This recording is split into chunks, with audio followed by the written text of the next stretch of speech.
Welcome once again, everyone, to Mary's School of Prophecy. I am your host, William Tapley, also known as the third eagle of the apocalypse and the co-prophet of these end times. And as I mentioned this morning on our live stream rosary, I thought I would do a decode of Rachael's Miraculous Rosary, which was a miracle she received at our pilgrimage a couple weekends ago. And I asked Paula to call in. I'm going to call her in a few minutes. She said it would be better if I called her because I can do it exactly at the right time. And she won't interrupt what I'm thinking of at the moment. And before we get started, I do want to do the housekeeping first. That's been what I've done recently, is do the housekeeping. And after the housekeeping, then I'll call Paula. And we are going to talk about mainly Rachael's Miraculous Rosary, in which three of the beads changed, and we'll talk about that, and how it relates to Dana Coverstone's dream, his Hail to the Chief dream, which we've already talked about, but also the dream he had previous to that, which is the precision dream. And Paula has some insights on that, and I think she's going to disagree with some of the points that I made in my interpretation. And we're getting down to the wire, people. I think we are getting down to the triumph of Mary's Immaculate Heart, believe it or not. Things are so happening so quickly. Okay, so before we get into discussing either the Miraculous Rosary or Dana Coverstone, I want to give you my housekeeping. If you want to contact me, there's my name and address, William Tapley, Post Office Box 291, Osage, Iowa, 50461. And we are offering a special on, these are blessed rose petals from Bayside. You can order one or more. Send me a self-addressed stamped envelope. They are free, donated by Ginger Baker. And you will need these, especially in your refuges, during the Great Tribulation time. So, and if you live outside the United States, please use an international stamp on your self-addressed stamped envelope. And I'm going to mention my books. As I say, after the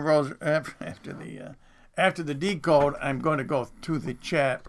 And I see Rachael Weeby is here. Good afternoon, Rachael. I'm glad you're on board. And if you have any questions after I talk to Paula, you can call right in and correct me if I make a few mistakes, which is entirely possible, as I'm learning in my humility. Sayaku says I make mistakes to develop my humility. That's a hard way to do it, but it works. My books are called The Holy Spirit Guide to End Times Prophecy. This is volume number 4. You can order these on my website, thirdeaglemedia.com. There is a link below. Look under the newsletter tab, and there's a July newsletter, and there's an order form on there. And if you would like one or more, you can go to the donate button and click on the PayPal link. Or you can send me a money order. And if you want to see what the books are all about, they are printed in their entirety under the transcript tab on my website. Okay, I think that's in the end of the housekeeping. So I think what I will do, I will call Paula right now. And whenever she answers the phone, it will be in a few minutes, of course. It won't be immediately, but... I think you can actually hear I don't have the microphone quite close. Hi, Mr. Tapley. Oh, hi, Paula. I'm glad we made a contact. This is great. I have not started saying anything yet. Except for your housekeeping. Yeah, except for the housekeeping. I can see you've been listening. Okay, that's good. So what do you think we should do now? Let's talk about the miracle of the Rosary first, okay? Just for people who have not heard about it. So I'm going to. We had a pilgrimage here at my refuge here in Iowa 2 weekends ago now, right? Isn't that what it was? Yeah, 5th through 7th. That was 2 weekends ago. And on the third day, on Sunday, one of our members, Rachael, 3 of the 4 Our Father beads changed, and you can actually see Rachael watching the change. If you and I didn't put a link below, and I should have. And you can watch it on Sam Fisher's Pietà Rosary website. He videotaped the entire pilgrimage. And let me put it on the screen. So we'll talk about that first, Paula, and that as a lead-in to your interpretation of, I think that's what we want to talk about, is Dana Coverstone's precision dream, right? Okay, good. Here's the rosary that changed. So there are 4 Our Father beads in a rosary which separate the 5 decades. And all 4 of those beads, before the change, were images of the Immaculate Heart on the left. The 3 on the right changed. The one next to the Immaculate Heart, in other words, second from the left, changed to Our Lady of Lavang, which is a Vietnamese apparition. Third from the left is Our Lady Quick to Hear, which is an Orthodox apparition which occurred in Greece. And on the fourth, of course, is Saint Therese, who is the patron of this particular refuge here. And as I say, Saint Therese also appeared on the rosary when she was not there. So this was such an amazing, well, it's any sign from God that's like that. You really have to acknowledge it. You have to try to figure out what it was. So I think we've been talking about the decode of the significance of it. Our Lady of Lavang was a case in which Mary appeared to Vietnamese who were being persecuted, and they had to flee into the jungle. And she gave them recipes on how to cure illnesses. That's certainly going to be appropriate for us.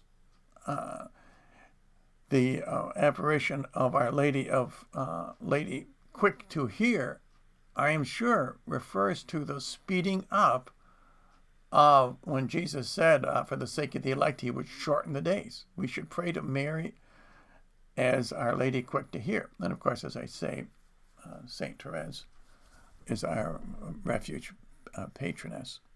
And it's interesting that the 2 beads that changed, one changed to a Roman Catholic apparition site, that would be the one in Lavang, Vietnam, and to an Orthodox site, that would be the one in Greece. And I didn't want to get into this, but actually that parallels a dream which Heidi Bagley had. Remember, I did that. That was back in November, I think, last year. Heidi Bagley had a dream in which she led a Catholic priest and an Orthodox priest to their refuge in the desert, or in this case, it was like she said in her dream that she jumped up and down and the ground opened up for the Catholic priest and the Orthodox priest. In other words, clearly a refuge. And she said that was found in the book of Revelation, where the ground opens up, remember, and protects the woman from the devil, which is spewing a flood out of his mouth after her. So I think Heidi, by the way, means full of grace. So Mary is the one who was going to lead both Catholics and Orthodox to our refuges. Okay, now I think that's all I wanted to say about that. Can you think of anything else I should say about the rosary changing, Paula? Well, that is a very dangerous opening line for me because I have a lot of thoughts. Okay. Well, we've got time. We have time. We have almost 2 hours until Sam's Rosary, so we're good. Okay. It may go over an hour, and we'll try to keep it short and sweet. But I don't know. There's so much here. It's growing exponentially. I did say that I made myself a bunch of notes today after you had asked me to participate, and I wanted to be prepared. Okay. First of all, welcome to everyone who's joining this discussion. I'm so glad you're all here. And may God bless our minds. We now must connect the dots regarding the miracle of the beads. Yeah. Just as stars are connected to identify constellations. Oh, that's interesting. Stellarium. Okay, go right ahead. Yeah. Okay. Now, and please excuse me if I repeat myself, but I'm in good company.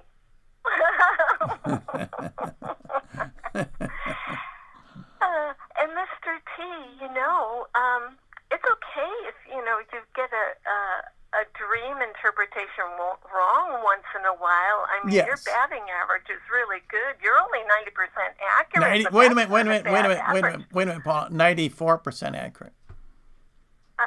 Isn't that what I said? No, you said 90. That's okay. Close enough. I'll take either What did percent. I say? What did I say? You said 90%. I meant 94. I have it written right here, so I misspoke. I'm sorry. Okay. Well, that's what, and to explain that to people, one of my subscribers said that the Lord told her, she wanted verification if I was accurate or not, and the Lord told her that I am 94% correct, which I thought was pretty good. I mean, that's an A+, which is better than I ever got in any course in Columbia University, which I did attend. I never got an A+. So I'm doing better. I'm getting better as I get older. Okay, go ahead, Paula.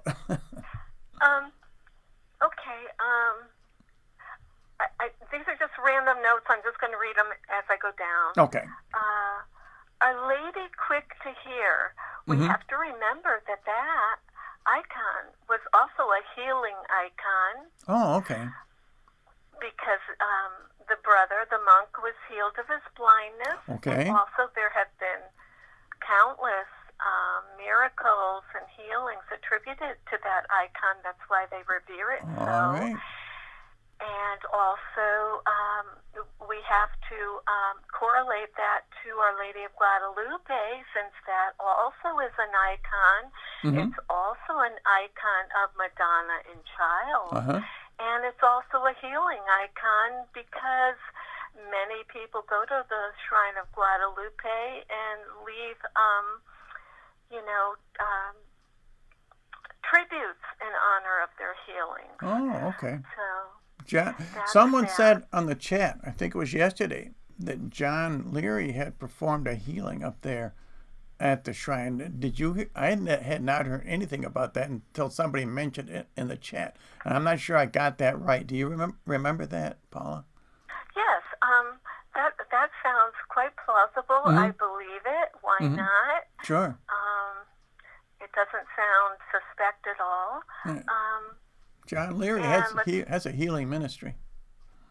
Yes, and so I think it was providential that it happened right there at the Shrine of Our Lady of Guadalupe. Yes. In various apparitions, Mary does not appear as different persons, for she is always herself. Yes. But her patronage under different titles Yes. to signify the distinct attributes by which God wills for us to honor her. And you had said this morning that it was different expressions of Our Lady. Yes. So I just want to make it clear on Uncle Jalapeño's behalf that it's not different persons, but it's different expressions and different attributes of Mary. And she even appears as different races. When she appeared, Yes. when she appeared in Akita to the Japanese nun, she appeared as a Japanese woman, and when she appeared as Our Lady of Guadalupe, she appeared as a Mexican Indian. And yes, and that is to reassure us that she is the mother of us all. Very good. One thing that came to me today was that the 3 Our Father beads that are of Mary, Yes. the Immaculate Heart, and then the other 2 that changed. 3 are of Mary. That's to represent the Trinity, who is behind all this. I'll put that on the screen while you're talking about it. Okay, go ahead. Okay. Go ahead. And the 1 Our Father bead of Saint Therese, who also wants to give glory to God the Father, she represents the saints. She represents the hailstones. Okay. So we have the Queen of Heaven in the 3 that glorify the Trinity, and we have Saint Therese, who her little way encourages us all that we can become saints. Okay, well, that's a good point. Okay. Yeah, and it shows that we can attain the same level in heaven, or at least almost as Mary. Because no one can enter heaven until you're perfect. And so St. Teresa's got one of the beads just like Mary and the other 3 beads. So I think it's supposed to be an encouragement for us. Okay. And one thing we always have to remember is St. Therese and her religious title, when she was given St. Therese of the Child Jesus and the Holy Face. And that image on the bead is of her holding the crucifix. Oh, is that so? Let me take a look at that again. Is that what she's? Oh, yeah, she is. She's holding a crucifix there. Okay, very good. And plus I think 3 roses. And it's to remind us of the roses and the thorns, the roses and the sacrifice. Oh, okay. Yeah, I think that's a good point. That comes along with our commission. Hold on a second. Okay.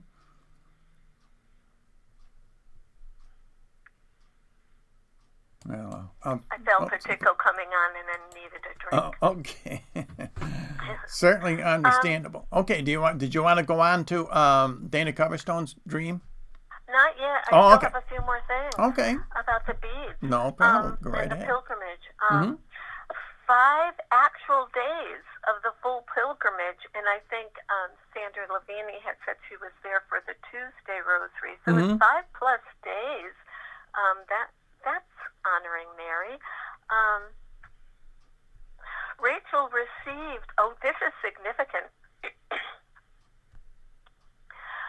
Rachel retrieved Okay. when she was curious about the beads changing. She retrieved a magnifying glass to closely inspect the Our Father beads. Remember that Mary proclaimed in her famous Magnificat, "My soul magnifies the Lord, and my spirit rejoices in God, my Savior." Very clever. Wonderful. And our Lord is in 3 of those beads. Madonna and Child are 2, and St. Teresa's holding Well, let me the show you that. crucifix. Let me put that on the screen again. My soul magnifies the and Lord. Not only that, but this is something else that is astonishing. Mr. Tapley, you know that the first Saturday, the middle of the pilgrimage, was the Feast of the Transfiguration. Okay. Well, 3 beads were transfigured. Okay. Yeah, that's true. From figures of Our Lady's Immaculate Heart image to other figures. Okay. They were transfigured on the following day of the Transfiguration. The Transfiguration of Mary. Wow, wonderful concept that is. Thanks for that, Paula. Yes. And I have just consistently believed that the Feast of the Transfiguration is key in all this. And I know Peter Perrine this morning commented about the significance of the Transfiguration, the significance of it. Feast day. Also that it was mentioned on this morning's chat to remember the significance, Sandra Lavini said, so that we can remember it next year, the significance of the miracle of the beads was that it occurred on August 7th of 2022. Well, numerically, that comes out to 8, 7, 6. Okay, that's interesting. That sounds like a countdown to me. 8, 7, 6. That's right. Yeah, that's a countdown to the triumph. Countdown to the triumph of the Immaculate Heart. I think we're going to see that's what this is leading up to. Exactly, and I think you are so right, Mr. Tapley, when you reiterate that it was Mary who accelerated Jesus' mission, at the wedding feast at Cana, Yes. and that she's going to accelerate our Lord's second coming I and agree. her triumph. Mm-hmm. Definitely.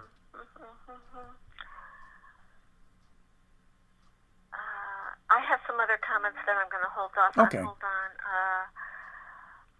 When I was connected. Yeah, okay, so I Okay. Did said you want? that. Did you want to All go right, to? we can go ahead with the Okay. precision dream, I think. Okay. I'm not sure how to do this, Paula, but I thought we could go through the precision dream, and I read through your notes. I did copy it over, and you're going to give us your interpretation, right, of the precision dream. Okay, I can if you want. Especially where it varies from mine. Okay. Okay. And now he said and I've got your notes here, and you said to make note of where you have your what you wrote in brackets. That's your commentary. Okay. And he said I had the dream for 18 days in a row, and of course that's 6 + 6 + 6. Then he had 2 additional days. Remember? For a total of 20 days, and of course that's rosary numerology because that would refer to the 4 mysteries. In other words, 20 decades in all 4 mysteries: the joyful, the sorrowful, the glorious, and the luminous. Okay, and so you made note of that. And then he says when the dream started, it started on June 15th, 2022, and you made a note that would be 6, and then 5 + 5 + 5, and then 6 again when you add up the 2022. I'm not sure the significance, but of course you have 2 6s and 3 5s. Now he says, when the dream started, I was standing in the port of Los Angeles. Did you want to make a comment on that, the port of Los Angeles? Yes. It wasn't until yesterday or the day before that it occurred to me how significant that was, because it translates to the port of the angels. Yeah, I think I mentioned that. And you will see in this Decode how it harkens ahead to the Hail to the Chief dream. Okay. These 2 dreams are related. I'm sure of that. Okay. Now, he says he sees 8 shipping containers, and as you mentioned, 8 is the number for new beginnings. And these shipping containers were jet black, and they were set on the ground 15 feet apart. Now, when I did my decode, I assumed, as did Dana, that the jet black would be an evil number, or an evil color. But we learned from the Hail to the Chief dream that the man in black could very well be a good man, not a bad man. And of course, that it occurred to me that the man in black could refer to the Catholic priesthood, because priests dress in black. So now, would you think that maybe that these black shipping containers, and Dana says that there were 8 of them, which is new beginnings. They were 15 feet apart, which is rosary numerology, and they were pristinely clean, which is very interesting. Would that be similar to the term precision? To be No, honey. Okay. Pristinely clean is referring to the Immaculate Mary. Okay. All right. Because we have them 15 feet apart. Yeah. Okay. So, but you're saying now you think that the 8 shipping containers, the 8 black pristine shipping containers, they would reference Mary also. Just like the 15 feet apart, we're not separating them, but they were another expression. So you're saying that the 8 black shipping containers may be represent Almighty God coming to America. And Dana and I assume both that they represented the Chinese invasion, but you're saying that may not be true. Is that correct? Right. Not at this point. I don't. In this particular dream, I think that was a misinterpretation, and it seemed logical, but that was because we were looking at it on the face. Okay. And we were thinking of it more or less literally, and then having had the Hail to the Dream revelation. Okay. So I do think the fact that they're black, Mm-hmm. Maybe it's because, we're in very dark times, and so it could be black for the priesthood. It could be black because it's real serious. It's real somber. We're in a very dark time. Okay, anyway, so that's that. Okay, I think it compares to the Man in Black. Wouldn't you say? Yes, the Okay. Man in Black. Yes, in the Hail to the Chief Yeah, Dream. And yeah. Yes, I think it's Saint Michael. Oh, okay. So now, He's serious. He's definitely put on his mean face. He's serious. I know. He's a force to be reckoned with. Oh yes. I know when Dana said that the Chinese or the Asian woman had a mean face, you said you think that he may have misinterpreted that. It wasn't a mean face. It was like a serious face or a dedicated. Yes, it was their street face. Mm-hmm. Okay, so now this is interesting now. So on these 8 jet black containers, he said they had large Chinese letters on the side. When I say Chinese letters, I mean Oriental letters. So he said the same thing about the girl in the Hail to the Chief Dream. He said he's not an expert on Mandarin, like he says here. I don't speak Mandarin or write it. The characters and how they looked to me, it looked as if they were Chinese. So now, do you suppose the lettering were lettering on these jet black containers? Do you suppose that it was Vietnamese lettering? Yes, I do. And he says, because he corrects himself, he qualifies. He says, when I say Chinese letters, I mean Oriental letters. Okay. Well, So it's all he beginning. was only guessing. It's all beginning to tie in. It's also beginning to tie in to Rachel's Rosary. Let's see. They were about 5 feet tall by 5 feet wide, and as you said, 5 by 5 would be 25. And I'm beginning to learn from you, Paula. That's a reference to Jesus' birthday. I'm learning from you, Paula. And they had a brown background, and they stood out like 3D. So the black. Now I have to say that for the longest time, even back with the precision dream when he dreamt that in July, I couldn't figure out why there was a black background, and I kept thinking, kind of in earthly terms, black, brown, dirt. I don't know. I couldn't think, and then today, while I was waiting to come on air with you. It's the brown scapular. Oh, okay. Very interesting. It didn't even occur to me. I should have. I think you're onto something there. The brown scapular. Very good. Thanks, Paula. That's great. Okay, let me continue on this. I mean, you're opening my eyes at the same time. And this video is going to be examined by other people in, I think, the very near future when these things start happening. And I think they're going to happen very soon. Okay, so now you've got the brown scapular. Now the black. Now he said. Now this is his interpretation in the next paragraph. I'm following your decode here. But before you jump ahead, okay. I just want to explain one other thing that I thought of while I was waiting to come on was the black can also. Well, when people go to funerals, what do they wear? Oftentimes black, because we're in mourning all those sacrificed babies. Okay. That could be. And heaven is mourning them as well. Yeah, that's true. So maybe that's why St. Michael and the Man in Black are wearing black. Why are we being punished? Yeah. One of our subscribers, Matt, said that maybe it's a reference to Johnny Cash's song, The Man in Black. Remember that song?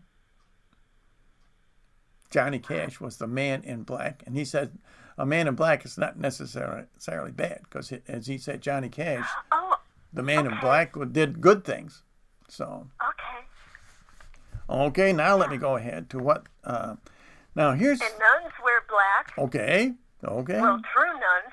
Traditional nuns. Not the ones that wear short skirts these days. Okay, I shouldn't have said that. Now here's what his interpretation is here. He says obviously the black indicates some clandestine plans that are being revealed, some darkness. But we're saying that's not necessarily at all true. And I agree with what you're saying. And now Dana continues. He says, it was light outside and it was broad daylight. Stop. Okay, go ahead. Just to back up a little. Okay. Right after he says it's clandestine, revealing some darkness. Okay. He says that these shipping containers were, the 8 of them, they were just set aside. They were apart from everything else. Okay. I think, well, the word sacred means set apart, doesn't it? Okay. I think that's true. And, of course, I think the clergy are set apart also. Yes. Okay. Very good. And now I'm going to continue, okay? Now it was light outside, and this was broad daylight, okay? It wasn't dark, it wasn't night. And as you can see, I could see a large clock tower that seemed to be high above the shipping facility. And it was exactly set at 3 o'clock. And as you mentioned, that's the Divine Mercy time, the time of mercy, 3 o'clock in the afternoon. Now, and you had a comment about the clock tower, right? Yes, maybe we'll get to that as we go along, yes. You don't want me to show a picture of the clock tower? You can if you want, yes. Okay. So, in other words, and I think you agree with me on this clock tower is a reference to Our Lady of Lavang also. Isn't this what you were... Yes, it's very significant. Yes, it is. So now I'm going to show a picture of this because I took this right off the internet. At the Lavang, I mean, this rosary changing alerted you and me and a lot of other people of the importance of Our Lady of Lavang in these end times, especially in our refuges. So I've been doing research on it. And at the shrine of Our Lady of Lavang in Vietnam, the original, probably wasn't the original, but the cathedral that they had built there was destroyed during the Vietnam War. And most of the cathedral is in ruins, but the clock tower remains. And they have incorporated that into the shrine. And what is right on top of the clock tower is a clock. And is this the clock tower? And I'll put it on the screen. Well, I would just like to interject just a little correction in terminology. They actually call it the bell tower, which I'm sure it is. But you were the one that said, yes, you saw a clock on the top of it. Now, this is extremely important. Oh, yes, I see it now. Because the clock tower was also important in this precision dream. The precision... Well, yes. That we're going over right now. Yes. It ties in. Yes, the tower's at the end of the dream. Is that what you mean? The 5 towers? Well, the clock tower in the precision dream, the one that Dana broadcasted in July, that one... well, that's what we're going over. That's what we're going over now, Paula. Is the precision dream? Yes. Yes. Yes. So it's to tie it into the Hail to the Chief dream. But anyways, that the clock tower in Lavang is referenced in the precision dream. Yes. Well, I think you're right, and this is the clock tower. I'm showing it on the screen. You can see below the clock is a very large image of Our Lady of Lavang. And this is all that is left of the original church. The rest of the church was destroyed during the Vietnam War. So, and of course, it never occurred to me that the tower in Dana's dream would be referring to Our Lady of Lavang in Vietnam. And yet, thanks to Rachael's rosary change, we have all become aware of Our Lady of Lavang. And now it seems very clear to me that this is the tower that appears in Dana Coverstone's dream. Wouldn't you agree with that, Paula? Yes. Okay. I do. Very good. Thanks, Paula. So let me continue with this. Okay. And the fact that it started at the Divine Mercy Hour, which was that was very important. Yes. That's when he first spotted the clock tower. Yes, and throughout this dream, the clock tower plays an important role because the time on the clock tower changes with each scene. Giving us timestamps. Okay. Yes. Exactly. Okay. Now then, he says suddenly the door opened to the first container, and a man in a military equipment rode out of the first container. And he said it wasn't. In the 70s, you had Hondas and Suzukis and Kawasaki's. And he said that this was a Kawasaki motorcycle. He says he's covered in military, but he's got AK-47 over his back. Did you think that was significant, the number AK-47? I couldn't figure it out. I kept, struggling with it. I didn't... Right. I'm going to leave that up to you, honey. Okay. The K refers to the inventor, the Kalashnikov, the Russian. He invented the AK-47. The A, I believe means automatic. I'm not sure. His name was Mikhail Kalashnikov. He was one of 19 children, by the way. I think I mentioned that in my interpretation. Kind of interesting.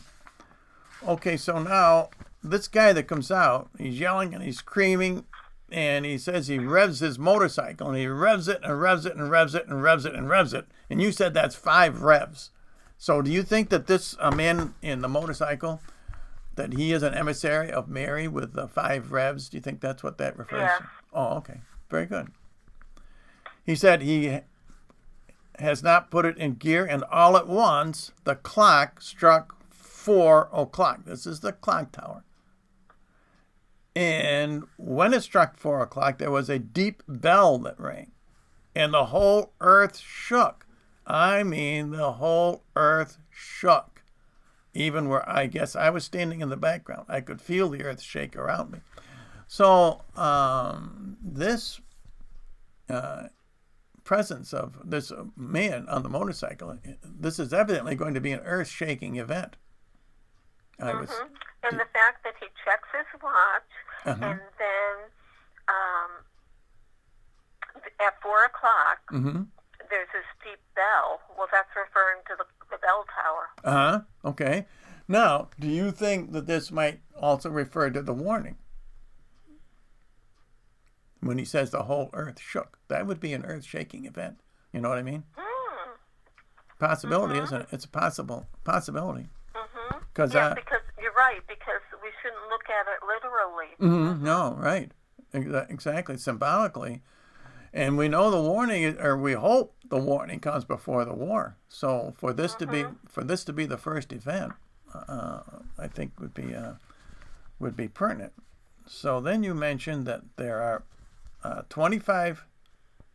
Let's see. And then out of each of these containers, and including the one the man came out of, 25 soldiers on the same kind of motorcycles. So that would be 25, and you mentioned 25 soldiers, 8 containers, that's 200, which would represent the full rosary. So now your interpretation, I'm beginning to think you're right, that this represents Mary's power, the rosary, the 200 men with the motorcycles. The AK-47, maybe the 47, represents the 2 most prominent numbers of the end times. That would be 4 and 7. So this is a good force coming into the United States, and the Oriental letters on the side means that it comes maybe from Our Lady of Louvain. Okay, and you say, and I... I did, actually I see that I did make a note that possibly the 47, 4 plus 7 equals 11, disorder, so maybe they were armed to fight disorder. Oh, okay. I didn't see that on your when I ran this off, but no, I just scribbled that earlier. Oh, okay. Then you said and so I was just go ahead. And you say, and I could see that they got beyond the fence, the large fence of the Los Angeles port, and they took off heavily, just speeding in different directions. Did you have a comment on that? I noticed you put that in brackets. Well, I think that was his. Mine I tend to do in the square brackets. But anyway. Okay. But sometimes I mess up. But I had indicated that, well, he says, Dana says, in other words, these guys were loaded for bear. Oh, yeah, that's right. They weren't fooling around. They had all the heavenly armament they needed. Well, that's interesting that they're loaded for bear. And we assumed that when I did it, both Dana and I and most people, I think, who interpreted this dream, that they were bad guys. But if they're loaded for bear, who does that mean that they're taking on? Russia. There you go. And that just occurred to me just now. I'm glad you mentioned that, the loaded for bear. I think that we're getting a better interpretation of this dream. Okay, very good. I'm getting excited here, Paula. It is very exciting. I think we're on track. Okay, now the scene then changed. Now this is the next scene, and this is where the water is poisoned. Remember? He said the reports were about water supplies and water systems being poisoned in various places around the country. I saw headlines suggesting entire communities poisoned in various places. Entire communities poisoned through the water supply attacks, water supplies poisoned. Reporters were telling people not to drink local water, nothing but bottled water. It was almost like they were saying, if you've got a well, you should be okay, but still you might want to boil it. It was affecting both larger and smaller communities. It was impacting the West more than other parts of the nation, according to the U.S. reporters who were reporting news. They were announcing that there were National Guard units fully armed. Okay, so go ahead. Before we go any further. Okay. As I looked at this afternoon in preparation, some thoughts came to my mind. You tell me what you think, Mr. Tapley. Okay. Water is always associated with Blessed Mother. Is that true? Yes. Okay. Yes, it is. And I've done a number of treatises on it, and it is. It's true. Okay. And so maybe it's like, the Atlantic papers saying, we're terrorists because we're praying the rosary. Stop praying the rosary. Right. It's poison. It's not good. It's yeah, that's what they say. It's whatever. So they're going to tell us, don't pray the rosary. Okay. Don't drink the water. That could be. Here's what I'm thinking, that maybe this that the water is poison, that this is part of the attack against the United States, and that maybe Our Lady of Lavang will be appealed to, because one of the things that she did for the Vietnamese people was telling them how they could, I'm not sure if it was purify the water, but they were able to stop poisoning. Counteract sicknesses. Yeah, sickness, poisoning and sicknesses and so on. And what they did was they boiled the leaves of plants, certain plants, and maybe that's so maybe. You can have that. I mean, there could be many ways of looking at this. And then the other thing too is we should recall that in most of the true apparition sites of Blessed Mother, there gets miraculous water. Miraculous springs. That's a springs, yes. And Lavang, definitely. And but I did like this one line that he said. Okay. That he was, explaining that what occurred in the dream. It said, "If you've got a well, you should be okay." I think that's for you. Maybe. I'm doing a novena right now to Saint Therese. Let me know if I should dig a well at the exact spot where Rachael received that rosary blessing, because I can figure out from Sam's video, I can figure out exactly where she was sitting out there. So I've already marked the spot, and if Saint Therese says to dig a well, I know exactly where to do it. So we'll see. And I think you might find some pennies there. Maybe. And the other thing with this previous dream that ties it into his latest dream is he's depending on watching TV to see what's going on. Yeah. Right. And that's a mistake. So there's that. I thought that was a tie-in. And you can go with the next paragraph. Yeah, let me complete this part, and that's the poisoned water. He said there was the water supply was damaged. There was an emergency broadcast announcement. I then saw the clock tower above the municipal water supply, and its hands pointed to 4:05 in the afternoon. And this is in broad daylight, he says. So it starts out at 4. That's when the men in black on their motorcycles speed out of the shipping containers at 4. And now this is at 4:05. And you put in brackets that might indicate Donald Trump and the presidency because of in other words, zeros don't count in prophecy, so it would be like 45. And do you think you still think that might be the case? Well, it's a possibility, so I just decided to,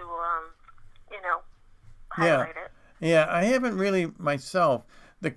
Each of these occurrences in Dana's dream, he references the clock tower, and the time changes somewhat. Of course, 5 is a rosary number, so 4:05 may indicate 4 followed by 5, and 4 would be 2 couples. It's another number for mankind, and the rule of mankind is going to be followed by the rule of the rosary. It could be, and of course, all through. Since this dream is about spiritual, being saved spiritually in our spiritual warfare, it could indicate Trump's spiritual leadership. Okay, that could be. I do think Trump, and we know that from the miraculous lightning strike on the Vatican, where Donald Trump's profile occurs in that lightning strike, which was occurred on the day that Pope Benedict resigned. So I ought to show that one. That's an amazing one. I have it right here. No, that's not it. Here's the lightning strike. There's a lightning strike on the Vatican, and there's Donald Trump's profile in that lightning strike. That's very clear. And then you did this, didn't you do this slide right here, where Donald Trump is looking up, and then Moses is also looking up on the other side? Sister Renee. Yes, I did the mock-up. Yes, and didn't it strike at 5:55? Exactly, 5:55 p.m. That lightning struck the Vatican exactly at that time. And in this slide, you can see Moses looking up and Donald Trump looking up, and Sister Renee discovered Moses in that image. And they're looking up because that's where they get their orders. I think so too. And I've always said that what this means is that Donald Trump is going to part the Red Sea, just like what's his name? Who's the actor that played Charlton Heston? Moses, in other words, parted the Red Sea. And I think the Red Sea, of course, refers to communism in this country. Okay, but we're getting sidetracked here, Paula. No. Okay, it's important, I think. We put it all out here. I admit this is going to be a long video, but we have a lot to cover. So we're halfway through. I think we're going to try to make it all inclusive. Oh, so yes. that, Yeah, we're halfway. And then we can turn it over to the hailstones to let them, draw out other symbolism. Good point. Okay, now let me see. Now the next thing is a 9/11 event. And let me see. After I had the 18 days of dreams, I saw 2 times that I was in a short one. I saw this. I saw people watching TV monitors in airports and in homes. It was like they were seeing something was happening on TV that was terrifying. He said it was a 9/11 terrorist type event. Okay. And you said that, and he repeats it twice. So it was like a 9/9/1, 9/11 event. And they covered their mouths and everything. So you thought that might be significant numerologically speaking? I think it boils down to the number 3. And so it means God's in control, and God is exacting justice because of all the pleadings and people's prayers. Right. I think we're going to find that we are having an impact, and that's why Atlantic Monthly singled out the Rosary and called us terrorists, because as I've been saying, well, they better be afraid. They better be afraid. Well, they're beginning to realize that it's our rosaries that it's. And anyway, okay. The next is the next event. But I want to say that he points out that what they saw, it was summer, because I saw the grass was brown, and it was browning from the heat. I have to tell you, with this heat wave that's over America, well, here in the Northeast, we don't have a green lawn anymore. All we have is a crunchy lawn. We crunch on our lawn when we walk on it. We got rain last night, so we haven't had that problem out here in Iowa. The crops are just growing. I've never seen them grow. And I've only lived here 3 years, but the crops are doing great. The soybean and the corn, they are doing great. But the crunchy brown, we haven't reached that point yet, but that could also be the fall. In other words, as you know, in Dana's dream, he sees the black clouds coming over America on September 1st. So it could be September. The brown grass, I think, is leading up to the blackness of September. Oh, okay. That could be. I think it's a progression of darkness. Yes. Okay. That might be the correct chronology. Okay, then now the next event was immigration, and I'll read this. The next thing I saw was 4 lines of light that seemed to be coming up from the border. And I want you to listen to this, Paul. Is this good people or is this bad people? That seemed to be coming up from the border, all the way from Texas to California. And the lights coming up reminded me of an old video I had seen during the Vietnam War. People coming up the Ho Chi Minh Trail. And is this what does that harken to? Is this another reference to Our Lady of Lavang? And I, of course, it never occurred to me, of course, when I did this decode. But now, well, how could it have? Right. I never knew anything about it. But now that maybe the Lord did this miracle to wake us up, Paula, you and I both, so that we would understand what's going on in Dana's dreams. Coming up the Ho Chi Minh Trail with lanterns at light, it seemed that many people were coming from the border, but in a very organized way. And they moved north hundreds of miles, all the way from California to Texas, and I saw 4 specific lines. Now, I assumed that these were all bad people, but maybe these 4 lines coming up like the Ho Chi Minh Trail, we thought it was bad, but maybe these represent forces of good. This is also, the 4 lines could be the 4 mysteries of the Rosary. What do you think? That's what I thought. Okay, wonderful. Okay, so now after this, he said... And he goes on further to say... Okay. The lights were bright enough to be seen from space. Oh, yes. That's because rosaries reach heaven. Okay, excellent point. Very good, Paula. And said, so wherever these 4 lights had gotten large and exploded, everything was pushed from that point out. And then I saw the clock tower again. So here's another time reference. And it stood high above the ground, and it showed the time to be 4:10.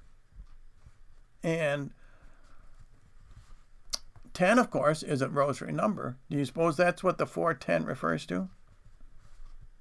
Because he says it twice. Yeah, okay. He says, it shows the time to be 4:10. 4:10. Yeah, okay. Because he was trying to emphasize it. So if you add up 5 and 5, it's 10. There you go. 4 plus 1 plus 4 plus 1. Okay, I think that's the right way to interpret that. Very good.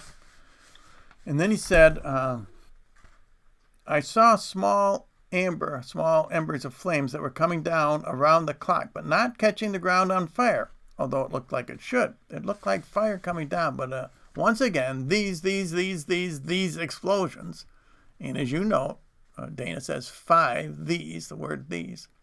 The lights were spreading out, and they were going, so the circle was here, but the flames were going, it seemed like hundreds of miles beyond them. And, of course, 5, when he says the word these 5 times, that's another reference, of course, to Mary's Rosary. And the number 5 appears oh so often in all of Dana's dreams. And of course, he does not understand that, but it's not up to Dana to interpret his dreams, and he's not supposed to. In end times prophecy, the prophet never understands his dreams. And the prophet Daniel, for example, he complained to the angel. He wanted the angel to explain to him the dreams, and the angel told him, "Go your way, Daniel. The vision is for another time."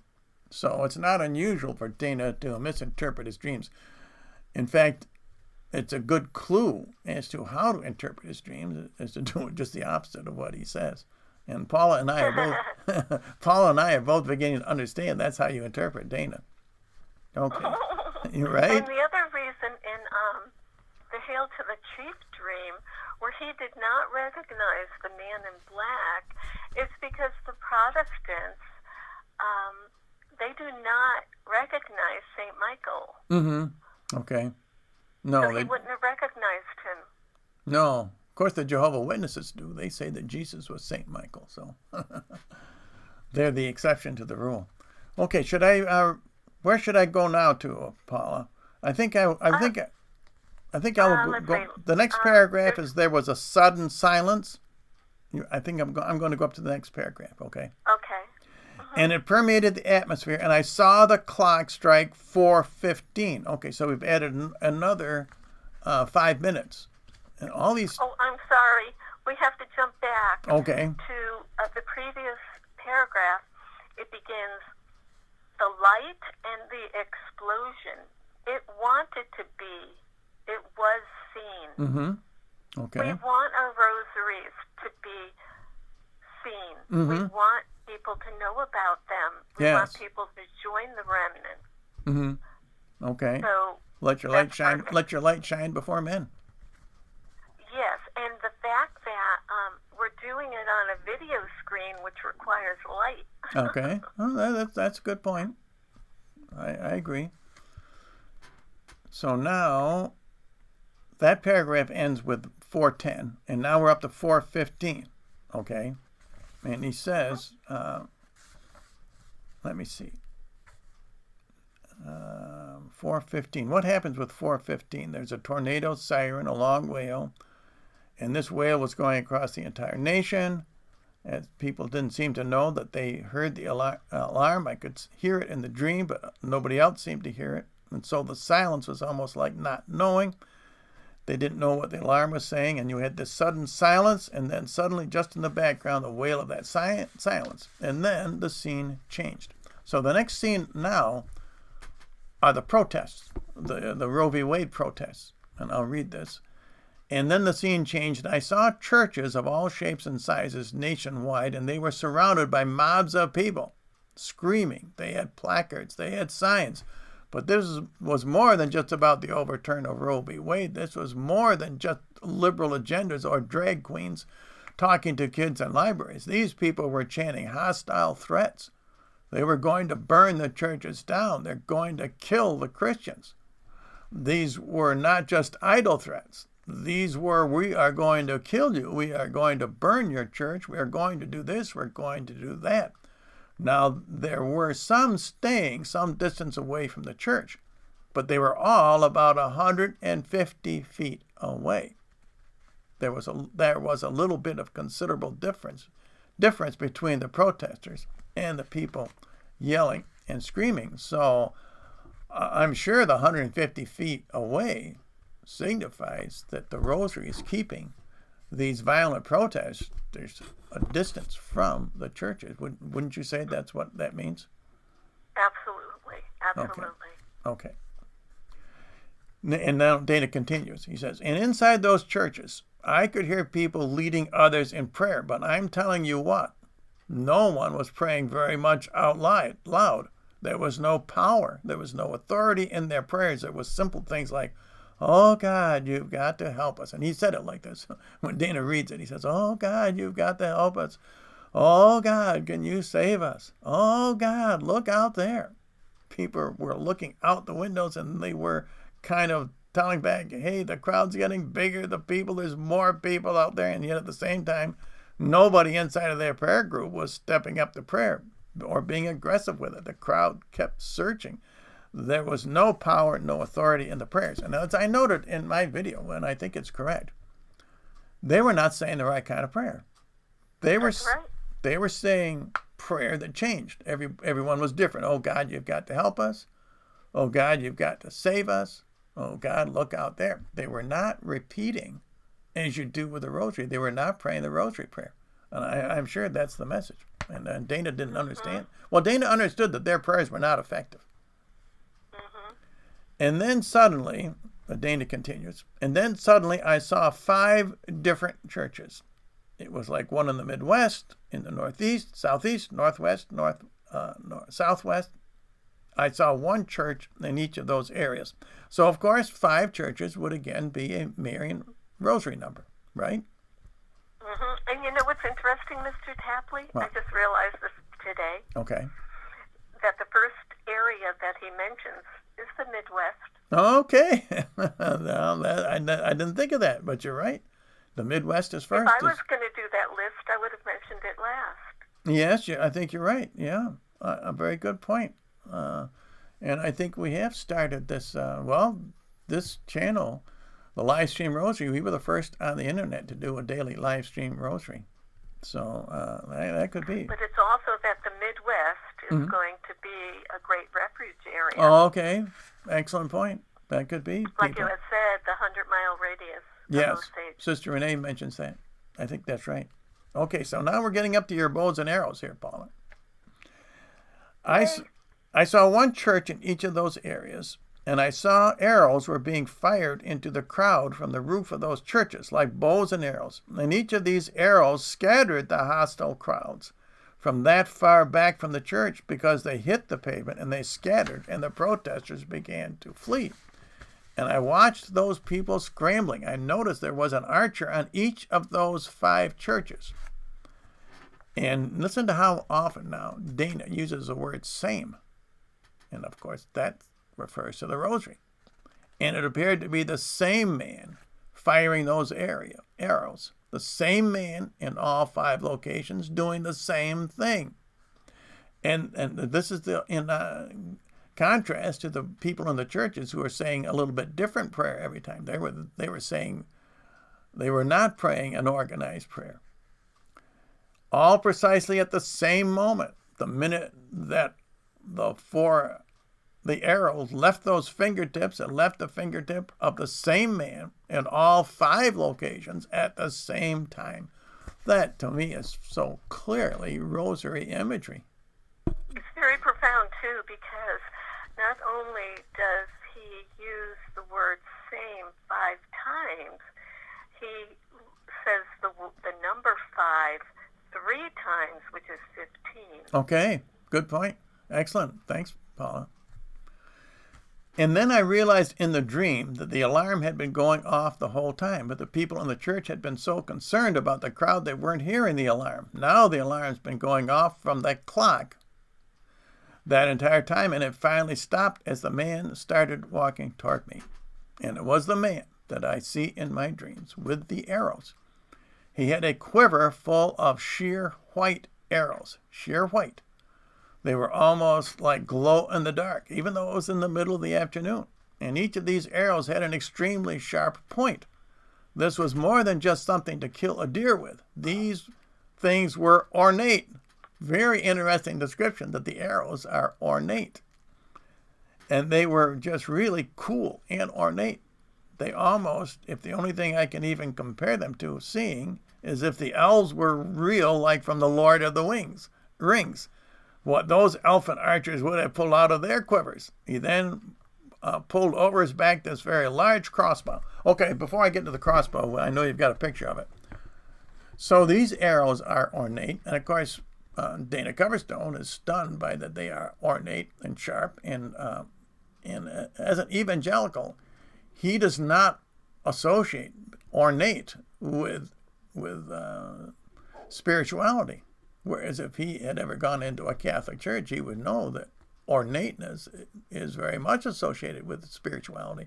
And the man in white is telling him that these arrows, which are the ones that are going to keep this mob away from the church, this is another reference to Mary's Rosary. I mean, that's pretty clear to me. He then... Yes, because we want to give the best to God. We want to give him the best building of worship. We want to give him the best accoutrements of worship. Good point. Mm-hmm. Yeah, that's why we like to... People complain that our Catholic bishops and cardinals, they all dress up. And the reason is because people want them dressed up. They don't want them to be in rags. I mean, there is a place for rags in the church, like people like St. Francis or Mother Teresa, people like that. But for our hierarchy, we want to see them in fine. It's like in Christmas time. I remember as an older boy at Christmas time, my mother and the other ladies in the group, they would dress us older boys up. Well, I was always embarrassed by it. I mean, we were like dolls, and we would have these big, gorgeous red neckties on. I said, "Oh my goodness, look at all this!" But it made a big impression when you have 8 or 10 older boys all dressed up the same with white surplices and black cassocks on and red bow ties on for the Christmas celebration. I can see where that was effective. And you wouldn't want all... Yes, because what it's saying is this is not ordinary, it's extraordinary. Yeah, good point. You don't want all the boys dressed in rags, and you don't want your clergy dressed in rags. And this... We don't want them looking like us. And that's why these arrows are ornate. And Dana's got to understand that these arrows represent Mary's Rosary. Okay, now we're going to talk about the crossbow. He then pulled over his back this very large crossbow, a large longbow. Matter of fact, when he put it on the ground, when he put it down in front of him, the bottom touched the ground and the top was about head high. It was as big as he was. This was a huge, huge longbow. Now, I'm going to tell you what that means. This longbow. Go ahead. Go ahead. You can go ahead. Go ahead. What do you? You go ahead first. This longbow, being as tall as Jesus, shows that the Rosary is equally powerful. In saying the Rosary, you shouldn't say that. I know the Protestants say, "Oh, you must go to Jesus." Well, Jesus himself here, the man in white, is telling us that the longbow is just as tall as he is. What do you say to that, Paula? Well, I think it's very significant that he says it was a very large crossbow. Oh, okay. That's true. Very good. No. And that it was as big as he was because the Rosary manifests Jesus' biography. Oh, yes. This is true. I'm not saying that Jesus and Mary are in competition with each other. I mean, No. Jesus is the one that's using the crossbow, just like David used a shepherd's sling. Yes, Jesus is using the crossbow. Yeah, Yes. yeah, absolutely. Okay, but we shouldn't. All right. In other words, the point is that we shouldn't denigrate the Rosary because, as Jesus said, it's just as tall as he is. Okay, let me continue. Well, it's the second greatest prayer after the Mass. Mm-hmm. So if you don't have the prayer or you don't have a valid Mass in your area, well, your next big thing is the 4 rosaries. Exactly right. That's why we have the Rosary. That's what we take into the wilderness on. Is the 2 wings of an eagle, Mary's Rosary and Scapular, because the Mass has been in many cases and will be taken away from us, as Daniel says. That's the abomination of desolation. Okay, let me see. And then he said, this is the man in white talking. The man then stood silent. Oh, did you want to talk about the bowl? Go ahead. Oh, okay. Let me talk about this, and because I did do a slide of the bowl. So I just like your picture out. Just a minute, I'll show that. That man then stood silent for a few moments, and he surveyed the area. But then he turned. He just looked and was watching around the church area, and he said, "There must be precision in your prayers. From this point forward, absolute precision to counter the noise and the violence that will be aimed at the body." And he says the church must remember it is not by might, not by power, but by my Spirit that will help you walk straight through the battle. And then he said this, there must be precision and power in your prayers. There must be. The war has arrived. And those awake are on the front lines now, and you will never be able to get away from that line. And I wonder if that refers to our online rosary. How does that? Do you think that could be possible? Oh, that's excellent. Okay. So, and the precision, isn't that what we're talking about? The precision, isn't that when he says there must be precision in your prayers? Isn't that's the title of this dream, is the precision dream, and that's got to be the rosary, I would say. It has to be. Yeah, it's certainly not the kind of prayer that Dana saw those people praying in the church, which was all over the place. This is a precision prayer, okay? And when the man on white shot the bow and arrow from the top of the churches, he did it all at the exact same time, and that would be precision. Okay, let me continue on here. And then he said that. Oh, I said that. He just said it's not going to stop. It's going to get worse and worse and worse, but we've got to continue to stand and hold the ground and occupy till he comes. And after saying this, he quickly put an arrow into the bow, and he shot straight up in the air. He took a defensive position, shot that thing straight up in the air, and just kept looking. He wasn't looking around at the crowd or the people near the church. He shot it straight up in the air, and that arrow never came back down. I found myself kind of looking, watching, waiting for it to come down, and it never came back down. He kept looking into the air after he shot it, and it never came back down. So, Paula, I'm going to put your image on of the bow and arrow, and Paula drew this up, and then I want you to explain your drawing and what it means when Dana says that the arrow never came back down. Okay, I put your image is now on the screen, Paula. I know you probably don't see it yet, but and I put it on the screen just exactly the way you said. You said to point it so that the cross is pointing up towards the sky, just the way Dana describes it. Can you see it now? Mm-hmm. Oh, okay. Mm-hmm. Go ahead. Now, I tried to choose the most ornate rosary that I had at home, and I chose one that was made with, faux pearls, because the pearl of great price, we will, give away everything we have to acquire and retain the pearl of great price. And also, it wasn't when I did this, because it was before the Miracle of the Rosary beads, the statue of Our Lady of Lavang in Vietnam,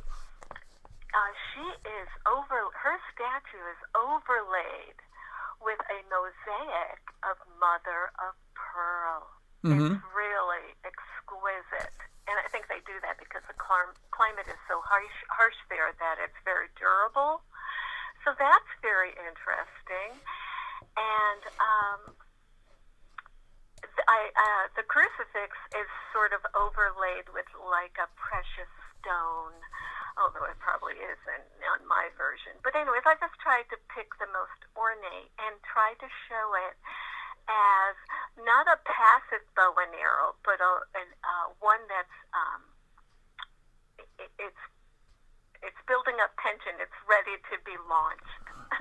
Yeah, so I think it's a good image that you set that up. Now, what I would like to ask you is what you think about what is the significance of the man in white shooting the arrow straight up and it never coming down? What is the meaning of that?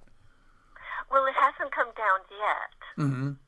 But all of our prayers go up, so what goes up must come down. And I often think of, St. Monica praying for 30-some years for the conversion of her son, St. Augustine,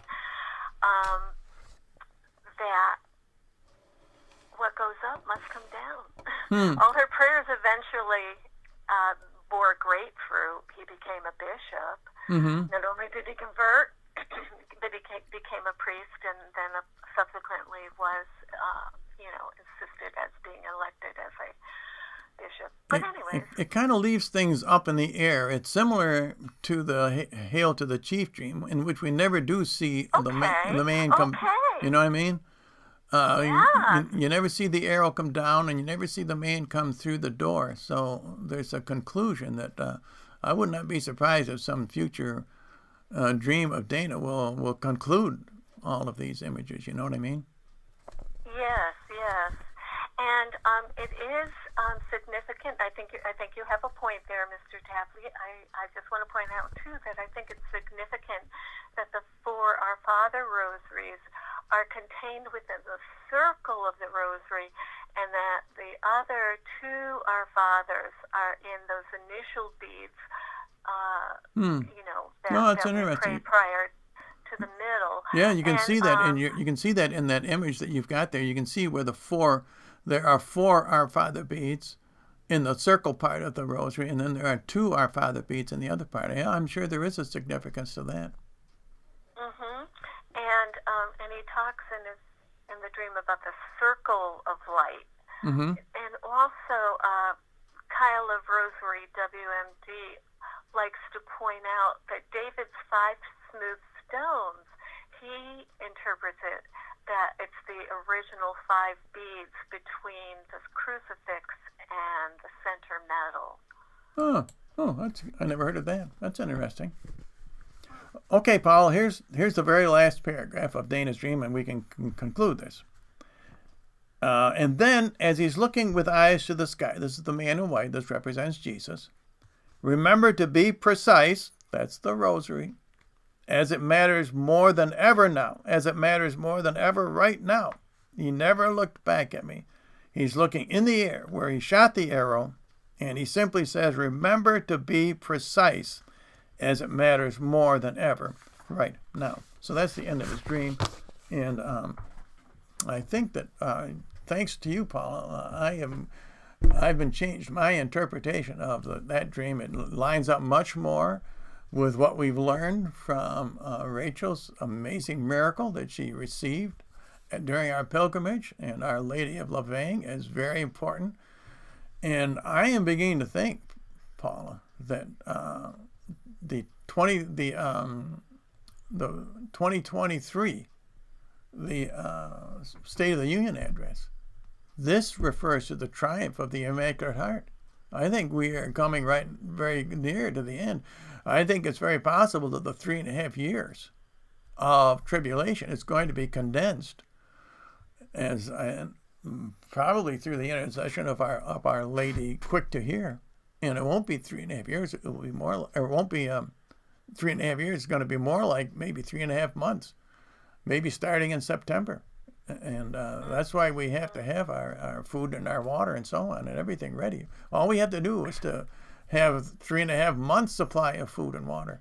But we have to do it very quickly, because if the triumph of the Immaculate Heart comes at the time of the State of the Union, and that's what Dana's dream, Hail to the Chief dream, is all about, then the time is extremely short. And we do feel it speeding up. Yeah, everybody's noticing that, how time is speeding up. It's hard to believe that we're almost 2/3 through 2022. Okay, Paula. And also, in these 2 dreams, there's an emergency broadcast signal. They had correlated that the flu sounded like an emergency broadcast, that tone that she held. So there is a sense of urgency, that this is an emergency, that we are not to let our rosaries get dusty. And let's see if there was anything else.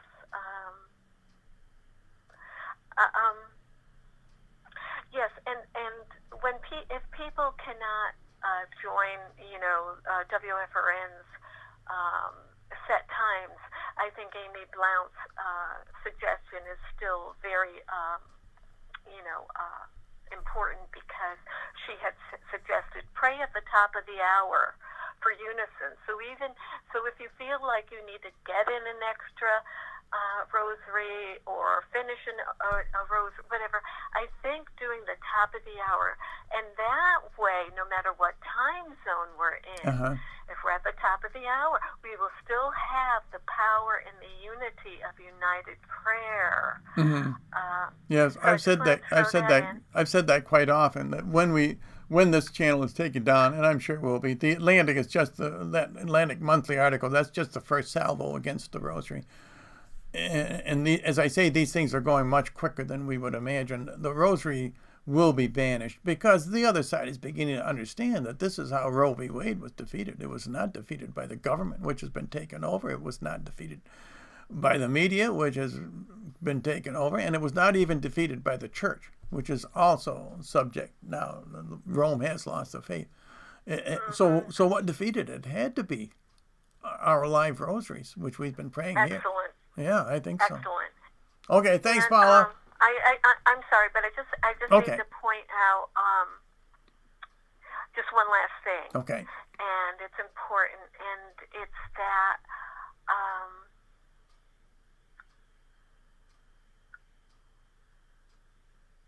Dana had said in his Hail to the Chief dream, he had said, as sort of an aside, he said, folks, every time I've had a dream, it has taken place over a couple of days or a week.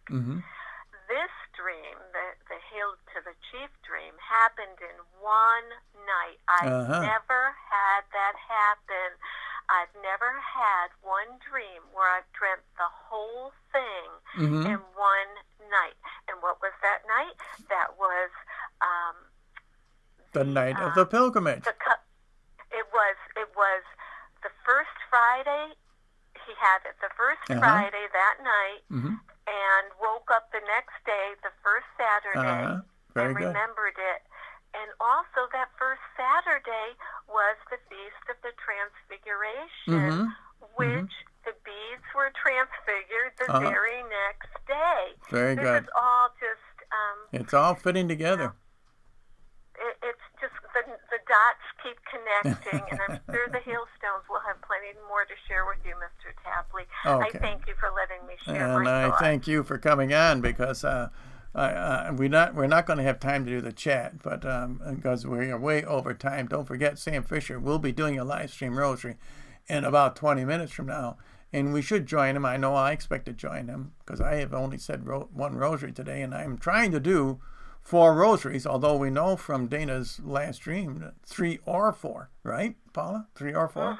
So we can say 3 or 4 mysteries, and that's what I'm trying to do. Well, my philosophy has always been something is better than nothing. Yeah, how true. Get in what you can. Yeah, my mom used to tell me, and then she would say to pray the whole rosary, and I would say, well, what if I fall asleep? And she says, ask your angel to finish the rosary for you. So. I have put my guardian angel to much work at night. Okay, thanks so much, Paul. All. Thanks so much, Paul, and thanks everyone for watching. Don't forget Sam Fisher doing a live stream in just a few minutes from now. And then I will be back tomorrow, same time, same station. Once again, thanks to Paula for helping me with the decode. I think she is right on. And maybe we'll do this more often, because I am beginning to appreciate Paula's insights a great deal. Thank you. Oh, well, thank you for that. God bless you all.